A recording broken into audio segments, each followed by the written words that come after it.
Good morning, Radhe Radhe বন্ধুরা, welcome back to our channel blogger অনুমিতাতে তোমাদের সবাইকে জানাই অনেক ভালোবাসার অনেক স্বাগত। আজকে আমার ঠাকুর পূজা দেওয়ার পরের থেকে আমি আমার ব্লগটা স্টার্ট করেছি। উঠেছি অনেকটা সকালে, কিন্তু অত সকালে ব্লগটা স্টার্ট করতে পারিনি। তো ভাবলাম যে ঠাকুর পূজাটা দেওয়ার পরের থেকেই ব্লগটা স্টার্ট করব। তো কাছে দূরে যে যেখান থেকে আমার ভিডিওটা কন্টিনিউ করছো সবাইকে অসংখ্য অসংখ্য ধন্যবাদ জানাই। আই হোপ তোমাদের ব্লগটা ভালো লাগবে, আর যদি ভালো লেগে থাকে অবশ্যই একটা লাইক কমেন্ট করতে ভুলো না। আর চ্যানেলে নতুন বন্ধু হয়ে থাকলে অবশ্যই চ্যানেলটা সাবস্ক্রাইব করে পাশে থেকো, অল নোটিফিকেশানটি অন করে দিও নিত্য নতুন ভিডিও পাওয়ার জন্য। আর যারা অলরেডি চ্যানেলটা সাবস্ক্রাইব করে দিয়েছে সবাইকে অসংখ্য অসংখ্য ধন্যবাদ জানাই। তো ঠাকুর ঘরের মহাদেবকে আর গোপালকে চান করানোর জলটা আমি এখানে তুলসী গাছে দিয়ে দিলাম। তো দিয়ে তারপর দেখো এদিকে আমসত্ত্বটা বের করে দিচ্ছি, কারণ এখন রোদ্দুরে না, এখন কিছুটা রোদ্দুরে যদি দেওয়া যায় তাহলে কিন্তু আজকের মধ্যে এটা শুকিয়ে যাবে। তো সেই জন্য বের করে দিলাম। আর ওদিকে কিন্তু পাখিটাও চলে এসছে। তো তারপরে দেখো ওদিকে আমসত্ত্বর উপরে জালটা টানিয়ে চলে এসছে এখন রান্না করব বলে। কারণ সকালবেলা উঠে তো গ্রামের মানুষের আগে রান্নাবান্নাটা জোগাড় করতে হয়। তো না, আগে যে রান্নাবান্না জোগাড় করতে হয় সেটা না, সব ঘর বারান্দা ঝাড় দিয়ে মুছে সব কিছু গুছিয়ে তারপরেই তো করতে হয়। তো আজকে আমি আমার বাথরুমটা পরিষ্কার করে নিলাম, কারণ আমি সপ্তাহে 2 থেকে 3 দিন পরিষ্কার করি। তো রেগুলার পরিষ্কার করা হয় না, যেহেতু আমরা পুকুরে স্নান করি সেই জন্য। আর সপ্তাহে 3 দিন বাথরুম পরিষ্কার করা মানে একদমই পরিষ্কার থাকে। তো এখন প্রথমে ভাবছিলাম যে এখানে পেতে তারপরে তরকারিগুলো বের করব, কিন্তু দেখলাম যে এতটাই কাদা যে একটা পেপার আনতে হলো। তো সেই জন্য আমি পেপার বস্তা এনেছি, এনে তারপরে এখন দেখছি যে কি সবজি এনেছে। কারণ গতকালকে যখন সবজি বাজারটা করে নিয়ে এসেছিলো আমি কিন্তু দেখার সময় পাইনি। তো সেই জন্য আসলে ভিডিওর অনেক কাজ থাকে, তো সেই জন্য। আর শুধু তো আমার একটা চ্যানেল নয়, অনেকগুলো চ্যানেল আছে, তো সেই জন্য অনেকটাই কিন্তু টাইম লেগে যায়। তো এই সংসারে এতগুলো কাজ করার ফাঁকেও কিন্তু আমাকে এই সব কাজগুলোই সারতে হয়, কারণ এগুলো সবই আমি একা হাতেই করে থাকি।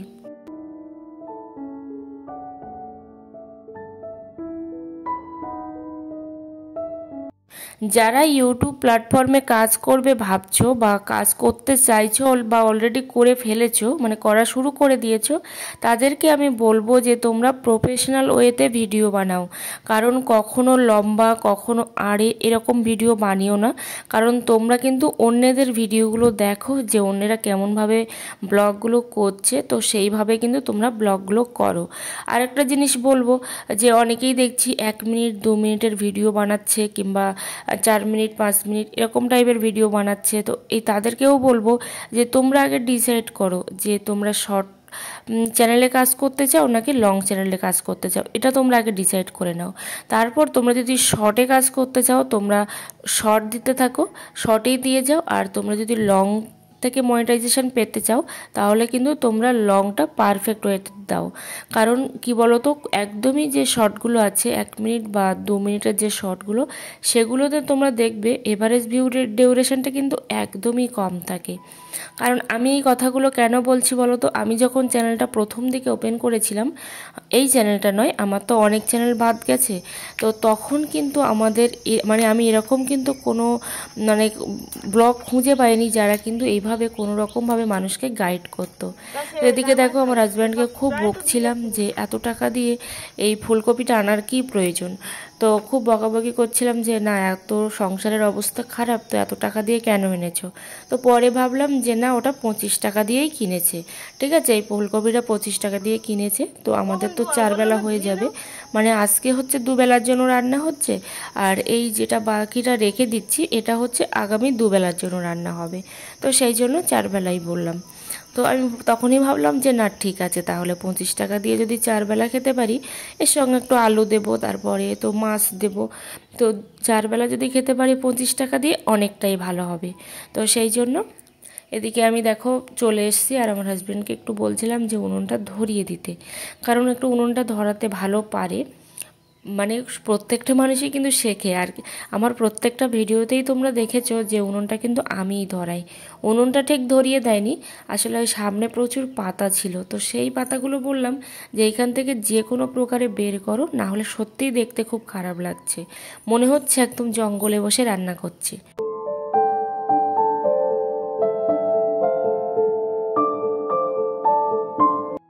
আমার এতগুলো চ্যানেল নষ্ট হওয়ার কারণ কি জানো তো? সেই সময় না আমি প্রপার গাইড পাইনি, যেহেতু আমার ফ্যামিলির কেউ জানে না এই ইউটিউব প্ল্যাটফর্মের কাজটা। তাছাড়া এখনও পর্যন্ত আমার হাজব্যান্ডও কিন্তু জানে না। কিন্তু তবুও ইউটিউব থেকে কিন্তু অনেক কিছুই শেখা যায় মানুষের ভিডিও দেখে বা মানুষের কাছে জানতে চেয়ে। কিন্তু আমি যে সময় চ্যানেলটা ওপেন করেছিলাম 2021 সালে, তো সেই সময়ের থেকে মানে গত 1 বছর পর্যন্ত কোনো রকম কিন্তু কোনো মানে ভালো ইনফরমেশান আমি কোথাও থেকে পাইনি। এখন দেখছি অনেকেই কিন্তু ইনফরমেশান দিচ্ছে যে এইভাবে ভিডিও বানাও, ওইভাবে ভিডিও বানাও। যত রকম ভিডিও দেখেছি জানো তো, সবাই কিন্তু টেক চ্যানেলের মানে টেক চ্যানেল কীভাবে করতে হয় বা টেক চ্যানেলের ভিডিও কীভাবে এডিট করতে হয়, এসইও করতে হয়, এইসবই শেখাতো। কিন্তু ব্লগ সম্পর্কে কিন্তু কোনো রকম ধারণা কেউই দিত না। আমি তো দেখিনি, প্রচুর সার্চ করতাম, কারণ যেহেতু আমি একেবারেই নতুন, কিভাবে কি করতে হয়, শর্ট ভিডিও আপলোড করা ভালো নাকি লং ভিডিও আপলোড করা ভালো। তো শর্ট ভিডিও, লং ভিডিও কিন্তু দুটোই একটা চ্যানেলে আপলোড করা যায়। কিন্তু আমি বলবো, তোমরা যদি প্রপারভাবে কাজ করতে চাও তাহলে কিন্তু হয় শর্ট করো, না হলে লং করো। কারণ মনিটাইজেশন পাওয়ার ক্রাইটেরিয়াটা কিন্তু অনেকটা কষ্টকর, ঠিক আছে? তো সেই জন্য যদি তোমরা লংয়ে কাজ করতে চাও, মানে বড় ভিডিওতে কাজ করতে চাও, তাহলে কিন্তু মনিটাইজেশনটা অনেকটা কম টাইমের মধ্যে পেতে পারো। আর শর্টে যারা কাজ করতে চাও তারা কিন্তু ওই লাকিলি হয়তো বেরিয়ে যায় খুব তাড়াতাড়ি। তাছাড়া কিন্তু শর্টে মনিটাইজেশন পাওয়াটা কিন্তু অতটা সহজ ব্যাপার নয়। কারণ যে শর্টের যে কাউন্ট হয়, যে মিনিটগুলো মানে ভিউটা কাউন্ট হয়, সেটা কিন্তু 90 দিনের মধ্যে কমপ্লিট না করতে পারলে সেটা কিন্তু আবার কেটে চলে আসে প্রথমে, ঠিক আছে? তো সেই জন্য বলবো, তোমরা কিন্তু নিজের আগে ভাবো যে তোমরা কিসে কাজ করতে চাও। মনিটাইজেশন তো প্রথমে পেতে হবে, তারপরে তো আর্নিং করার কথাটা ভাবতে হবে। তো আমি কিন্তু 3টে চ্যানেল অলরেডি মনিটাইজেশন করেছি, কিন্তু 3টেই কিন্তু আমার ব্রড ভিডিও দিয়ে করা। কারণ আমি মনে করি ব্রড ভিডিও দিয়ে মনিটাইজেশন করাটা সব থেকে বেশি সহজ উপায়। হ্যাঁ, অনেকটা টাইম, এটা মানে অনেকটা ঘন্টা লাগে। 4000 ঘন্টা ওয়াচ টাইমটা কম ব্যাপার নয়, কিন্তু তারপরেও কিন্তু অনেকটা সহজ ব্যাপার এটা। তো এখন দেখো, আমার হাজব্যান্ড গতকালকে যে মাছগুলো ধরে নিয়ে এসেছিল, তো সেই মাছগুলো তো রান্না হয়নি, তো সেই জন্য আজকে এটা ফুলকপি দিয়ে রান্না করব। তো এগুলো হচ্ছে ভোলা মাছ, ফ্যাসা মাছ। তো এগুলো জাল ফেলেই ধরেছিল বোধহয়, আমাদের জাল নয়, যার সঙ্গে গিয়েছিল তার জাল। তো আধা ঘন্টা 1 ঘন্টাও থাকেনি, আধা ঘন্টার মতো হবে হয়তো। তো যাই হোক, এখন দেখো রান্নাটা বসিয়ে দিয়েছি। আর যেহেতু গ্যাস নেই, তো প্রচুর কষ্ট করতে হচ্ছে গ্যাসের জন্য, সেটা বলবো না। সব থেকে বেশি কষ্ট হচ্ছে কি বলো তো, যে আমার এই অসুবিধা হচ্ছে শুকনো পাতাগুলো শুকনো নয়, তার জন্যই। কারণ সব সময় তো তোমরা দেখেছো যে আমি বেশিরভাগই কিন্তু উনুনেই রান্না করি, তো সেই জন্য সেই দিক থেকে দেখতে গেলে আমার এটাই কষ্ট হচ্ছে। তো তাড়াহুড়ো করে দেখো এখন চলে এসেছি স্বর্ণকারের দোকানে। তো আমার বোনের একটা আংটি ছিল, মানে অনেক পুরানো একটা আংটি। তো সেই আংটিটা হচ্ছে ওই মানে আংটির পাথরটা না তুলে বাজুতে বাঁধবে। তো সেই জন্য ওই যে স্ট্রাকচার যেটা থাকে না বাজুর, তো সেইটাই বানাচ্ছে। তো সেই জন্য বসে আছি।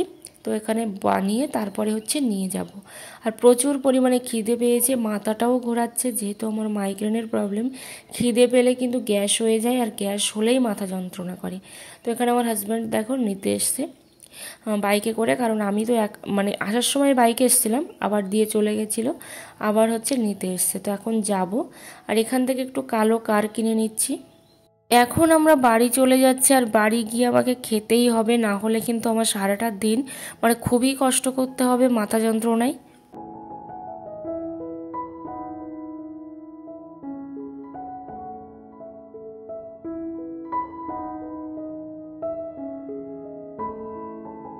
এইটা হচ্ছে ক্লাব ঘর, আর এই ক্লাব ঘরে হচ্ছে আমাদের বসার সময় বাইকটা থাকে। আর আমার হাজব্যান্ড দেখো এখানে একটু কাজ করে নিচ্ছে, আর কতগুলো লাইট লাগিয়েছে দেখো, সব বাড়ির থেকে নিয়ে চলে এসছে এই ক্লাবে। দুপুরে কেন জানি না প্রচুর পরিমাণে ঘুমিয়ে পড়েছিলাম। তো এখন বাজে হচ্ছে 4টে। তো 4টের সময় যে দেখো সবাই আমরা খেতে বসেছি। তো সেই জন্য এখন হচ্ছে খেয়ে দিয়ে তারপর আবার আমার ভিডিওর কাজ আছে। আর যদি আমার ভিডিওয় কোথাও কোনো ভুল ত্রুটি হয়ে থাকে অবশ্যই কিন্তু তোমরা ক্ষমা করে দিও। আর অবশ্যই তোমরা আমার পাশে না থাকলে আমি কিন্তু সামনের দিকে এগিয়ে যেতে পারবো না। তো যে সবজিগুলো আমি সকালে কেটে রান্না করেছিলাম আর বাকিটা ছিল, তো সেইগুলো এখন আমি ফ্রিজে রেখে দিচ্ছি, কারণ এগুলো রাখাই হয়নি। তো সেই জন্য এখন রেখে দিলাম দেখো। আর এইভাবে গুছিয়ে এখন রেখে দিচ্ছি। এই কটা সবজিতে প্রায় 1 সপ্তাহ কেটে যাবে। আর এখানে কি কি এনেছে তোমাদেরকে একটু দেখাই, সাথে হচ্ছে আমি নিজেও দেখি, কারণ আমি দেখার না টাইম পাইনি একটু। তো এইখানে আছে রাঁধুনি দিয়ে যে কি কাজে লাগে আমাকে প্লিজ তোমরা একটু কমেন্ট করে জানিও, কারণ আমি কোনোদিন রাঁধুনির ব্যবহার করিনি, তো সেই জন্যই তোমাদের কাছে জানতে চাইছি যে রাঁধুনিটা কোন কাজে লাগে আর কি কি করতে হয় রাঁধুনি দিয়ে। তো ওখানে তো দেখালাম মৌরি আছে আর রাঁধুনি আছে, আর এখানে আছে মরিচ। তো মরিচটা কারণ অনেক দিন হলো জিরে মরিচ করা হয় না, মানে জিরে মরিচ যেহেতু আমি বাড়িতে গুঁড়ো করি, তো সেই জন্য জিরে মরিচটা করে নেব। আর এই যে দেখো মুগ ডাল আছে, মুগ ডালটাই আমাদের বেশি খাওয়া হয়, কারণ যেহেতু আমাদের বাড়ির তো শেষ নেই, সেই জন্য মুগ ডাল বেশি খাওয়া হয়। তো এখন দেখো আমি একটু রেডি হয়ে নিলাম, আর এখন যাব হচ্ছে নীল পূজাতে। না, নীলবাতি দিতে যাব না, কারণ যেদিন ভগবান দিন দেবে সেদিন নীলবাতি দেব, তার আগে আর দিতে পারবো না। তো এখন আমি গুছিয়ে দেখো এই যে যাচ্ছি, আর কখন যে বাড়ি আসবো সেটাও বুঝতে পারছি না। তো এই যে এসে পৌঁছালাম এখানে, আর এটা অনেকটা দূর, মানে বলছিল যে হেঁটে মানে মাঠ দিয়ে আসলে অনেকটা কম সময় লাগে, কিন্তু মাঠে যেহেতু জল বেশি সেই জন্য এইভাবে আসতে হলো। আর এখানে দেখো বড়শির জন্য রেডি করেছে, ওই যে বড়শি দিয়ে ঘুরবে, আমি কখনো দেখিনি, তো এই প্রথমবার দেখব। আগামীকাল হবে সেটা চড়কের দিনে, আর এখনও সেভাবে লোকজন আসেনি। আর এটা হচ্ছে বাবার ঘর। তো একজনের ছেলে হয়েছে শুনলাম, তা সেই মানে তারই মানসিক ছিল, সেই ঘরটা বানিয়ে দিয়েছে, কিন্তু শিব পুজোটা অনেক দিন। তো এই যে দেখো আগে তো ঘরের মধ্যে থাকে, মানে শিব ঠাকুর তো আগে বাড়িতে থাকে, তারপরে তো নীল পুজোর দিন মন্দিরে আসে, তো সেই জন্য দেখো শিব ঠাকুরকে নিয়ে আসছে মন্দিরে। তো দেখে খুব খারাপও লাগছে, কারণ ভেতর থেকে যে কতটা কষ্ট হয় সেটা একমাত্র আমিই বুঝতে পারি।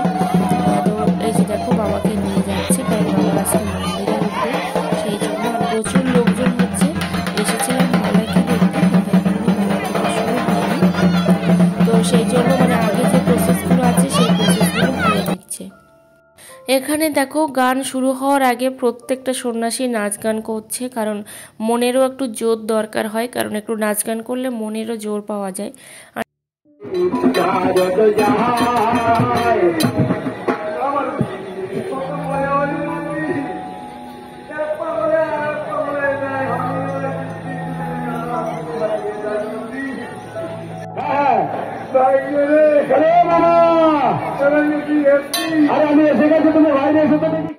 এখন বাজে 10:30টার মতো। আমার হাজব্যান্ডকে ফোন করেছিলাম, তো তাই জন্য নিয়ে এসেছিলো, আর মা তো আসেনি। তো এখন প্রচুর শরীরটা খারাপ লাগছে, এখন ড্রেসটা চেঞ্জ করে শুয়ে পড়বো। আর তোমাদেরকে জানাই অসংখ্য অসংখ্য ধন্যবাদ, তোমরা এভাবে আমার সাথে থেকো, আমার পাশে থেকো। আর আমার ভিডিওটা যদি ভালো লেগে থাকে অবশ্যই একটা লাইক আর কমেন্ট করতে ভুলো না, আর অবশ্যই আমাকে জানিও যে এই শাড়িটা পরে আমার কেমন লাগছে।